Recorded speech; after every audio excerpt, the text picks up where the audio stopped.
अक्सर data analyst अपने data में से डुप्लीकेट्स को रिमूव करने के लिए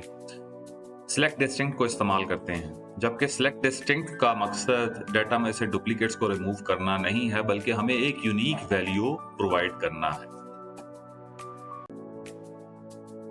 अगर हमें अपने डाटा में से डी डुप्लीकेशन करनी पड़ रही है या डुप्लीकेट्स रिमूव करने पड़ रहे हैं, तो इसकी वजह यह है कि हमारी लॉजिक में कहीं ना कहीं पे प्रॉब्लम है या हमारी क्यूरी में प्रॉब्लम है। इसका मतलब ये है कि 2000 अनवांटेड डुप्लीकेट्स जिनको हम डाटा में से रिमूव करना चाह रहे हैं। अब हम बात कर लेते हैं कि हमें अपने डाटा में से डुप्लीकेट्स को रिमूव करने की जरूरत क्यों पेश आती है। इसका मतलब ये है कि हम जब सिलेक्ट डिस्टिंक्ट को इस्तेमाल कर रहे हैं तो इसका मतलब ये है कि हमारे डाटा के अंदर डुप्लीकेशन का इशू मौजूद है, लेकिन इसके बावजूद भी हम सिलेक्ट डिस्टिंक्ट को जब इस्तेमाल करते हैं तो सिलेक्ट डिस्टिंक्ट इनके ऊपर पर्दा डाल देता है। यानी कि आपके प्रॉब्लम एक्चुअल में प्रॉब्लम आपका वहीं पे मौजूद है, लेकिन सिलेक्ट डिस्टिंक्ट के रिजल्ट के तौर के ऊपर आपके पास यूनिक डाटा तो आ जाता है, लेकिन इससे एक रिस्क क्रिएट हो जाता है कि आपका कोई ना कोई नंबर किसी ना किसी जगह पे एनालिसिस के अंदर गलत होगा। तो हम बात कर लेते हैं कि हमारे पास डाटा के अंदर डुप्लीकेशन आती क्यों है, यानी कि ऐसे डुप्लीकेट्स जो कि अनवांटेड हैं, जिसको हम अपने डाटा में नहीं चाहते थे कि हमारे फाइनल एनालिसिस के अंदर ऐसी डुप्लीकेशन आए, लेकिन उसके बावजूद भी अगर डुप्लीकेशन आ रही है तो उसके दो मेन रीजंस होते हैं।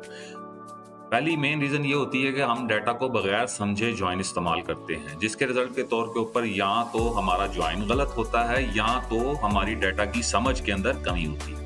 जिसकी वजह से आपके पास डाटा की डुप्लीकेशन का प्रॉब्लम आ जाता है। दूसरा प्रॉब्लम जो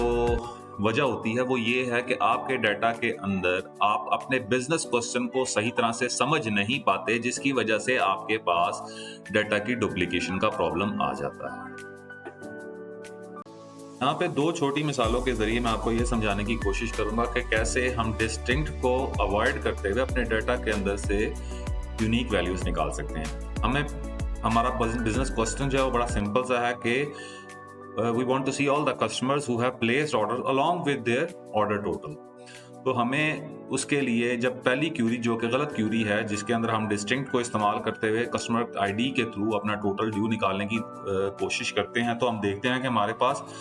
मल्टीपल रिकॉर्ड्स हैं कस्टमर आईडी के अगेंस्ट, और अगर हम इसके ऊपर मजीद डिस्टिंक्ट कस्टमर आईडी इस्तेमाल करेंगे तो हमारे पास टोटल ऑर्डर जो है उसकी वैल्यू कम हो जाएगी। जबकि दूसरी तरफ हम जब कस्टमर आईडी को ग्रुपिंग के साथ इस्तेमाल करते हैं तो हमारे पास डाटा के अंदर यूनिक वैल्यूज भी आ जाती हैं, और दूसरी तरफ हमारे पास एग्रीगेट फंक्शन जिसको हमने इस्तेमाल किया है सम के थ्रू हमारे पास उनकी टोटल ऑर्डर की ड्यू वैल्यू भी आ जाती है। तो इस तरह से हम अपने डाटे के अंदर हमारे लिए बिजनेस क्वेश्चन को समझना बहुत जरूरी है। जबकि दूसरी मिसाल जो कि मैं आप लोगों के सामने अभी रखूंगा ये है कि unique product orders by customers. We want to find the unique product order by the customers, यानी कि अगर जो भी कस्टमर और प्रोडक्ट्स का यूनिक कॉम्बिनेशन है हमें वो चाहिए। कि अगर इस प्रॉब्लम को भी हम डिस्टिंक्ट के जरिए सॉल्व करने की कोशिश करेंगे तो आप देखेंगे पहली क्यूरी के अंदर जिसके अंदर हम डिस्टिंक्ट को गलत तरीके से इस्तेमाल कर रहे हैं, जबकि अपने डाटा को गलत यानी कि समझे बगैर, तो उसके अंदर हमारे पास टोटल ड्यू का एक कॉलम है, क्योंकि हर कस्टमर जब भी किसी भी प्रोडक्ट को ऑर्डर करेगा तो उसकी वैल्यू डिफरेंट होगी। तो इसके बाद हमारे पास डाटा के अंदर मल्टीपल वैल्यूज एक कस्टमर आईडी के अगेंस्ट मल्टीपल रिकॉर्ड्स आएंगे, जो कि जिसको अगर हम रिमूव करने जाते हैं कस्टमर आईडी की बेस के ऊपर तो हमारे पास डाटा की टोटल एग्रीगेशन गलत हो जाएगी, जबकि हमने अपना कस्टमर आईडी और प्रोडक्ट आईडी का कॉम्बिनेशन निकालना है। जब हम कस्टमर आईडी और प्रोडक्ट आईडी का कॉम्बिनेशन निकालना है तो हमें अपने डाटा में से टोटल ड्यू को माइनस करना पड़ेगा, जिसको हम अपने डाटा में से जब माइनस करके तब डिस्टिंक्ट कैलकुलेट करते हैं तो हमारे पास बिल्कुल सही रिजल्ट जो कि क्यूरी नंबर 2 में जनरेट होता है आ जाता है। तो हमें अपने डिस्टिंक्ट को अपने डाटा में से यूनिक वैल्यू को इस्तेमाल करने के लिए यूज करना है, ना कि अपने डाटा में से डुप्लीकेट्स रिमूव करने के लिए।